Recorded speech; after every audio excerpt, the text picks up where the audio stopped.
Hello and welcome everyone, it's Capcan, and today we are gonna look at our Consecrated path build from the Kalandra 3.19 league. Let's look at the character that we have on the Poeninja. So that's the guy whose build we're gonna be looking at.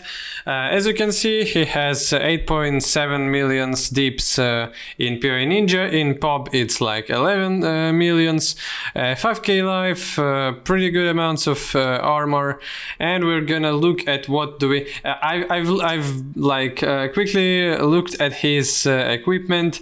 It of course it looks like very expensive and stuff like that, but there are no the unique stuff that needs you to run this build. So you'll probably run it with much lesser efficiency with items on a budget instead of this. And yeah, probably let's go and look at our path of building here. Yeah, so as you can see, pretty low chaos max hit taken. It's like a softcore character which was played in trade league. So yeah, probably it may feel rough at some points because it's not like it was on hardcore and tested in the environment where you have to be very beefy, very tanky. Still though has pretty good effective hit pool, pretty good DPS. Oh, that's it has 8 with 8 mil damage without the culling. And it's a Slayer, which means that yeah, we've got that juicy call of the Slayer. Then hit chance, yeah, everything's fine, everything seems okay. So yeah, just generic life leech without Vol Pact, some life regen, 5k health, pretty good amount of armor, no evasion though, or almost no evasion though. Yeah, so almost all mana reserved, but still there is some left here. Okay, so I guess let's go and start from what? Let's start from our probably skill gems, and then we're gonna look at what do we have in talents and all the things like that. So probably for skill gems we're gonna look at our Poeninja part of the build.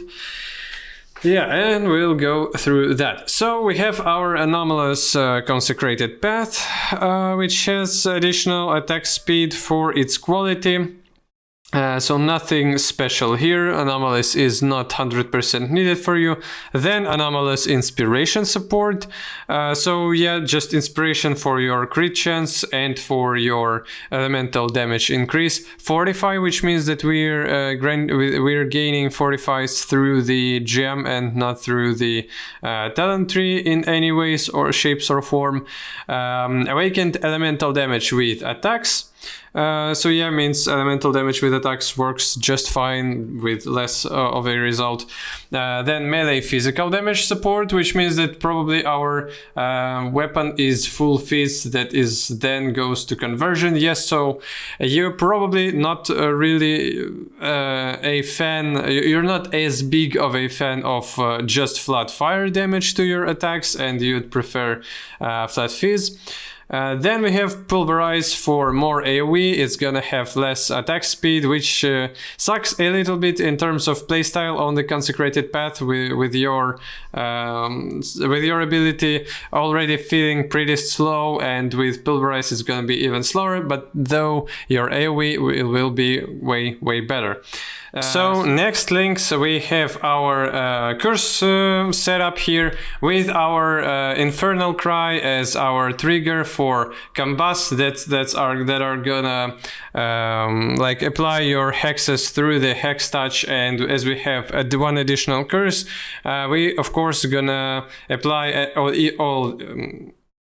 elemental weakness and flammability onto our enemies, and combustion is gonna proc as well, with the chance to ignite with additional minus to enemy resistances. We have Blood Rage here, which will just be activated by yourself to gain yourself a buff. As our aura setup in the helmet that doesn't have Okay, so no increased mana regeneration efficiency on the helmet. And we have here our Herald of Ash for the damage and for the clear. Determination as our main like armor gaining aura. Herald of Purity, which gives us a physical damage, additional physical damage, and Enlighten, which, okay, so level 4 Enlighten, with which we have additional reservation multiplier onto our auras. All right, yeah, and that's probably all the auras that we're gonna have. No, we have Precision. Okay, so then in our boots we have Phantasmal Ancestral Protector, so additional attack speed from our totem. Leap Slam, Val Ancestral Warchief. I guess that's only for your Val version of the Ancestral Warchief in order for you to gain additional totem up on the enemy, so that will give you more melee damage buff. And then Leap Slam without anything attached to it, so yeah, you're just gonna like jump around the maps with your Leap Slam. And Blood and Sand. Oh no, so we have even Blood and Sand and Precision here. So if, as you can see, as Precision is only level 1, it's probably not gonna take a bunch of your mana, but your Blood and Sand, you can get something out of these auras and buffs and heralds, and you wouldn't really need your Enlighten support, and you can save yourself a slot and probably either slap something on top of your Leap Slam, or maybe Ancestral Protect, or like, yeah, you can gain an additional slot without Enlighten and not using some of the mana reservation skill. Determination, I think 100% is good for you. Let's look at the POB now. 1 second. Yeah, let's look at POB, which things give us more damage. So Herald of Purity, that's for our Consecrated Path, yes, right. Now calculation is here. So Herald of Purity gives us 3 mil dips. Herald of Ash gives us 1 mil dips. And yeah, it's probably way increased fire damage. Oh yeah, so yeah, your Herald of Ash is more of an additional damage for your AoE, and if you don't really need damage in AoE situations, you can like get out of that socket your Herald of Ash. If you need, if you don't really need that much damage overall, and you need your AoE spread of the burns and stuff, then you can probably swap out of the Herald of Purity. And without Enlighten, you will have quite a lot of mana to like spend, and there wouldn't be a problem where you're stuck there, not being able to use your skill because you don't have enough mana. Or if you have some additional mana reservation, maybe on items and stuff like that, you can probably just wait a second, get out of the socket your Blood and Sand, which gives us 1 mil dips. Yeah, and it's like, so yeah, and it doesn't really it gives us either extra damage or extra AoE, but it has some ups and downs with it. So yeah, if you want to dump some of your mana reservation skills, it's gonna be either Blood and Sand if you have enough mana for you to use and you have some additional mana reservation from the any points on your character, or Herald of Ash if you don't need AoE, or Herald of Purity if you don't really need as much single target at a time. Yeah, determination should stay 100% always. So I guess we will just continue looking at skills over here, because there is not much them left. So our Wall Molten Shell is our main defensive ability that is paired with Cast When Damage Taken. Cast When Damage Taken is on level 1 and Wall Molten Shell is on level 10. Which means that very, very low amounts of damage are gonna proc your Molten Shell, which I don't really know if it's that wise to do, because if it's gonna be procced with that little of a damage, and then it's gonna be down. So yeah, if he was hit by like 500 damage, and it wasn't really a lethal hit, you've got your Molten Shell procced. then it's gonna be down where you may be needed. So in my own recommendation, I would like level up this a little bit, at least for it to be like maybe 1000, maybe 1000 and a little bit more damage, probably because of how much damage this build does, and because your molten shell need you need your molten shell only on probably boss fights, because everything else is gonna die instantly in maps either way. Maybe that's because you want it just for your uptime with molten shell, with more uptime of molten shell on you. Maybe you want your cast on damage taken a little bit lower on levels, but though my own advice will be to take it to a little bit better damage threshold. Yes, then we have increased duration for our just molten shell and molten shell, and our level 1 precision, which gives us 20% increased crit strike chance and some a little bit of accuracy, which is just like free buff for you. And yeah, if you want to get something in besides all that we've saw already, just to dump the precision maybe, because of course it gives us 20% increased crit strike chance, which is like 690k dips in the current setup, and it doesn't really cost us almost any mana. Still, yeah, you like have some free loose parts of the build here. So probably now, after we've saw all our skills, we'd like to see the talent tree itself and to look what did he took here. So in our Ascendancy, we have Bane of Legends, Headsman, Brutal Fervor, and Impact. So as you can see, we don't have Overleech, we don't have immunities to stun, and we don't have immunities to bleeding. Immunities to bleeding may not be the biggest problem. Wait a second. Oh, no. I'm very wrong here. So yeah, we don't have immunity to stun. And some additional overkill damage is leech to life, which is probably not the thing that we need. And we don't have 20% attack speed. So and bleeding immune. So yeah, we have our Overleech. Over life leech, yeah, we have our Headsman, Bane of Legends, just to deal more damage, and cannot take reflected physical damage, is not gonna work on us anyway. Headsman we have for the big juicy calls and additional attack speed, and Impact we have for our area of effect, so our Consecrated path is gonna be way bigger. Maybe if you're struggling with the damage, you can get this thing out of here and take, if you don't have like a good base crit weapon, you can take Overwhelm for a bit. But yeah, probably like we're just gonna look at the build of the dude himself, and I'm gonna say you everything that I think about it. Alright, so we're starting here with attack speed nodes at the first part. Even though probably phys damage gives us a little bit more damage, attack speed is just good for our feeling of the build. Here we have, as you can see, we have... Okay, so probably let's go and look a little bit at our... No, I'm just gonna read it to you. Or do I...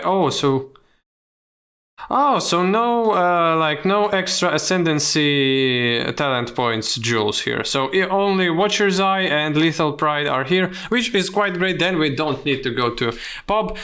So as you can see, it's Lethal Pride with 10k stuff conquered by Karuya under Kaom, 10,300 warriors. And it gives us here additional on the big nodes. It gives us additional physical damage as extra fire damage, as you can see here, and here so we have additional critical strike chance. Something else goes around here, so 20 strength here, which is not as good. So yeah, a little bit of additional strength on the lower nodes. Chance to deal double damage on the savagery, which is quite good as well. So yeah, we have our Lethal Pride. You can see how it's rolled. Then we take 200 two-handed damage points. We take all the thing that we can have with armor, evasion, and maximum life, more like armor and maximum life. Some crit here. We're taking maximum frenzy charges, additional X talent points. Again, melee critical strike chance with enemies corpses destroyed. So here we have our fire weapons, melee oriented talents, health, armor, and maximum resistances, additional maximum resistances, unwavering stance, which you don't really have any evasion, and you wouldn't probably really stack it without grace, without proper flasks and stuff, which gives you cannot be stunned.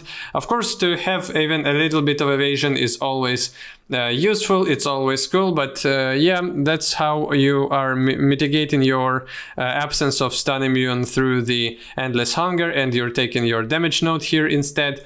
So even a little bit of intelligence, with which I guess build struggles a little bit. So here we have a little bit of additional accuracy, again probably intelligence, some life, even some life and armor here.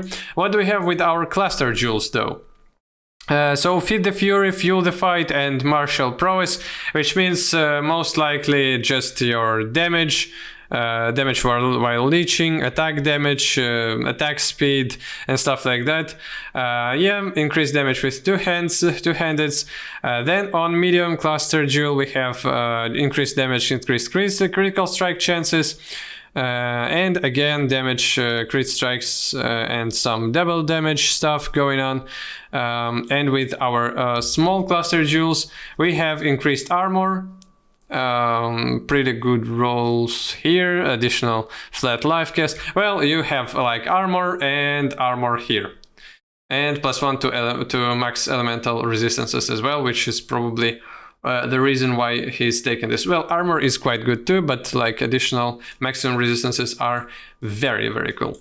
Then here we can see our Watcher's Eye, which gains us fist damage reduction while affected by determination, which is quite massive, and attack speed while affected by precision.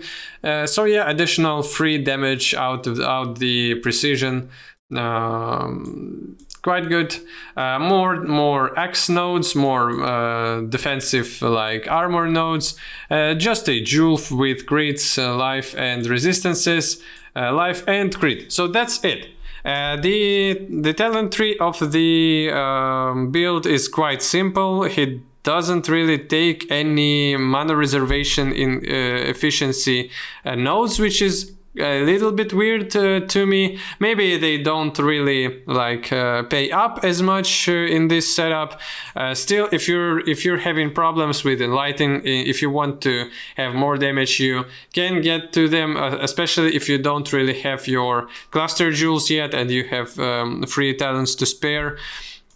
You can you can get some additional elemental damage over here, some health as well, maybe some slots for jewels, and you can get some mana efficiency here and up there with additional health, which is not gonna be as costly on your talents, at least before you have your cluster jewels. So yeah, with talent tree we are good and done. Then I guess we're gonna look at our items in the Poeninja talent tree. So yeah, we've saw everything that we have here. Oh, we forget about our flasks again, which we are probably gonna look at right now. So yeah, there is like quite nothing here that you can add, so it's quite simple. Yeah, only gear left, which is quite good. Now we have, of course, anti-bleeding, because we don't have bleeding immunity while we're leeching life. Anti-bleeding life flask. He's probably I don't know which soul he's taken. Let's see with the equipment first, and then we're gonna do our decisions on that point. So With the rest of the flask, we have a Bottle Faith, which is quite expensive and probably the most expensive. Oh, not like these rare items are rolled quite well as well, so they are quite expensive as well. But like, let's read Bottle Faith for the people who doesn't know what it does. So yeah, used when charges reach full is our like flask currency used here, so that you have maximum uptime on it. Creates Consecrated Ground. Consecrated Ground created by this flask has triple radius. Consecrated Ground effect applies 10% increased damage taken to enemies, which is quite good, especially for flask, and 140% increased critical strike chance against enemies on Consecrated Ground during flask effect. So as you can see, it just gives you a bunch of damage. If you don't have Bottle Faith, it's not like your build stops working. It's not like you have something missing like entirely. It's just a big chunk of more damage to your character, and it's you're gonna be 100% fine without it as well. Then we have our Diamond Flask for additional crit charges, rolled out with a chance to gain a flash charge when you deal a critical strike, which is quite wise, and increased armor during flask effect, which gives you additional physical damage mitigation. With Cinder Swallow Urn, again uses charges when reach full. Recharge 5 charges when you consume an ignited corpse, increased charges per used, increased rarity items during flask effect. Enemies ignited by you during flask effect take 10% increased damage and recover 3% life when you kill an enemy during flask effect. So recovery is not crucial here. The main effect is enemies ignited by you during flask effect take 10% increased damage, and you're not using any elemental overload supports here, which means that you're gonna ignite with some chance with your Consecrated Path, and then you're gonna ignite with some chance with your Combust Explosions and stuff like that, with that damage. So it means that you're igniting enemies pretty reliably, and you're taking additional 10% more damage applied to them. It's quite good on the damage, of course. Still, you're not gonna like die without it. You're not gonna you wouldn't be able to kill enemies and play the game and farm your currency and stuff like that without it. Then with Surgeon Granite Flask of Incision, we have our 55% crit strike chance during this flask effect, and the flask itself gives you, it's Granite Flask, it gives you flat armor, again used when charges reach full, so it's not like you're gonna use it reactively that much. It's just for you to have as much of an uptime as possible. So just like basically everything just like that. So let's go with our unique pieces, and then probably we will go with something else as our rare items. So Rislata's Coil, 300 to armor while fortified, as like not even implicit, as something on top of it. Additional attack speed during any flask charge, critical strike multiplier during any flask effect.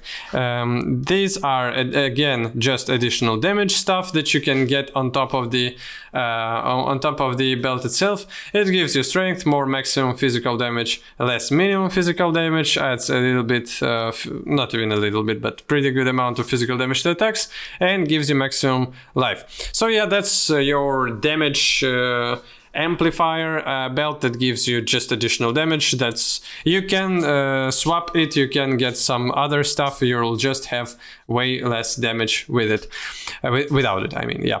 Then let's go with and now let's see at our rings, which are quite, so that's our Circle of Guild here, and Circle of Guild here, synthesized iron rings. With some blight stuff on it, on top of them. So increased fire damage, increased life recovery from flasks. Determination has increased aura effect, which gives you additional armor. Still nothing like crucial. 22 all attributes, 9 to 18 physical damage, 400 armor. Herald of Purity has increased buff effect and increased physical damage while affected by Herald of Purity. And again, Herald of Purity, identical stuff. in the second part with intelligence increased, global accuracy, and percentage armor increased. So yeah, that just gives you additional damage from your Herald of Purity buff. It gives you a little bit of flat fist damage, it gives you flat armor, all attributes, which we have some, I guess, problems when you try to push so much damage into the build. You probably will have some troubles with attributes, and you will need them at your like items and stuff. So yeah, that's all the unique stuff that we like needed, and as you can see, it means that even without all these things, of course you're gonna have a way less damage, but you still can run it in SSF, you still can run it in like other conditions, just tweaking everything a little bit here and there. Now let's go with probably some like our weapon. So it's on the heavy crit strike chance base with increased critical strike chance. Yeah, it's X, two-handed X, which is quite obvious. It has quite a bunch physical damage, attack speed, and global crit strike multiplier, chance to deal double damage, just because he already has all the percentage and flat fizz damage and attack speed and critical strike multiplier. Probably he couldn't really craft here a crit strike chance, or 10% chance to deal double damage was just better in terms of his damage. So that's just as much as physical as fizz DPS weapon as you can find. As better it would be, the better damage you're gonna have. Then with our gauntlets, inflict fire exposure on hit, applying 13% minus 30% to fire resistance, so additional fire resistance decreases to your enemies, and automatic exposures applied to enemies, so that you don't have to generate them with like any exposure skills. Increased attack speed. So yeah, that's our influences of our pinnacle bosses on the gauntlets. Then we have some resistances. Flat fire to burning enemies is quite good, though it's not as good as flat fizz damage. Cold damage to attacks doesn't really mean anything here. Attack speed, part of the physical damage converted to fire, which means that he didn't really take any conversion stuff on the talent tree with fire stuff. Oh no, 40% of physical damage. Oh, Consecrated Path converts only 50%, right?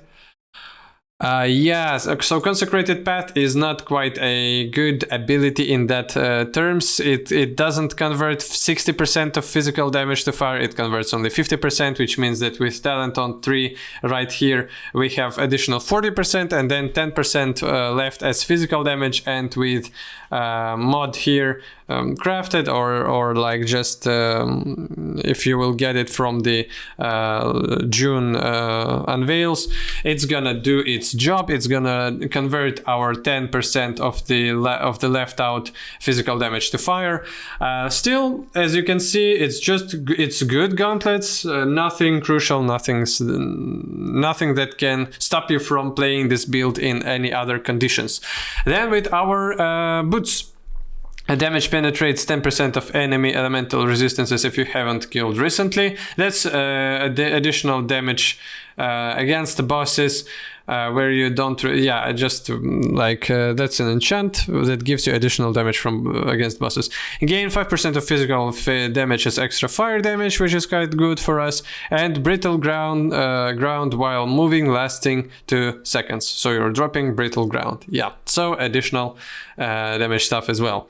80, so life, resistances, some chaos resistance, because chaos damage mitigation is quite bad here.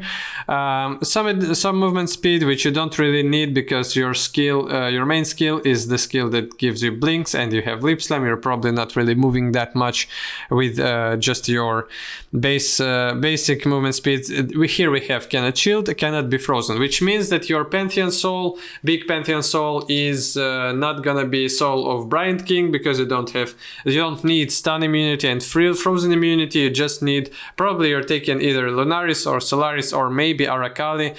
That's depending on your choice. Mostly. Now Astral Plate. Socketed attacks have a -15 to total mana cost, which is our Consecrated Path here, of course. It's probably not gonna mitigate all the mana cost of the skill itself. Yeah, it has 3 mana cost. With all the mana left that we have unreserved, it's quite... Yeah, you can you can live without this -15% to total mana cost quite easily. Of course, it's gonna be more enjoyable for you to have it and not to think about your skill as much, about using it and running out of mana. Still not 100% needed, though quite a big convenience and sometimes like survivability to you. So some life, some all elemental resistances, maximum elemental resistances, an additional curse. Attacks have flat crit strike chance increase and life. So this, of course, this chest piece is bonkers. It's gonna cost you quite big fortune with all the mods that are available here. You can live without most of them. Of course, additional crit, additional curse, and flat crit to attacks, and -15 to mana cost are very, very good. But you 100% can live without percentage life, without maximum elemental resistance, without some additional elemental resistance here. So yeah, it's very good. It's very expensive, and you don't need it to for your build to function. And you're probably gonna be quite lower on your life without this 10% increase. And then our last part is Helmet. And we hadn't saw it. So Blood Rage grants additional attack speed is our enchant here. Damage penetrates 5%, fire resistance, flammability curse effect increase. So even more emphasis on you stripping down those resistances from pinnacle bosses, probably because against just normal mobs you probably wouldn't really have it if it's not some arch nemesis. Lake of Kalandra stuff. Then some intelligence, accuracy rating, flat accuracy rating, armor evasion, maximum life, and a little bit of resistance. So yeah, that's it with the build. Of course, all the links on the build on the pub and this page on the Poeninja are gonna be in the pinned comment down below the video. Oh, we haven't saw our amulet. Oh, I'm very sorry. So Agony Charm, a Jade Amulet, Feather of Foes, 30 dexterity, so crit strike multiplier, some regen, elemental resistances, additional physical damage as extra fire damage, which is quite a lot. Increased damage per 15 strength with 400 strength, that's like what? 30, a little bit less than 30% increased damage, and we have a little bit of life here. So yeah, and what do we have as our, let's see, 1 second, pub. Now let's see our talent that was taken with the, that's here, there it is, Feather of Foes. So opalescent, black and amber, not really that expensive. Axe attacks deal 30% increased damage with hits, critical strike multiplier, and accuracy rating with axes. Pretty huge damage over here. Probably you can anoint thousands of stuff if you have resources, if you want to spend them, if you want something else here. But this talent is quite good. So yeah, that's like the build.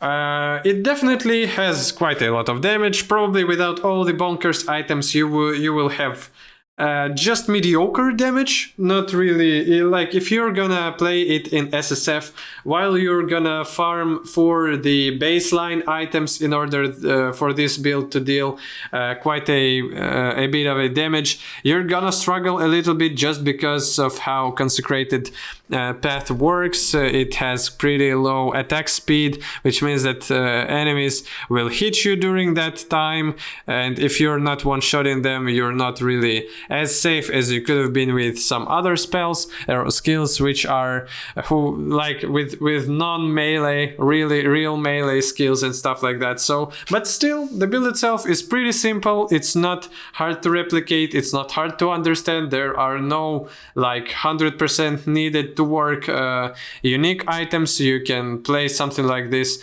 in SSF, maybe tweaking it a little bit for your needs, or if you have some good items that are maybe not like 100% optimal but give you something else, you can tailor it a little bit even more. Thanks for watching. Hope you enjoyed the video. There's gonna be more builds on my channel with PoE.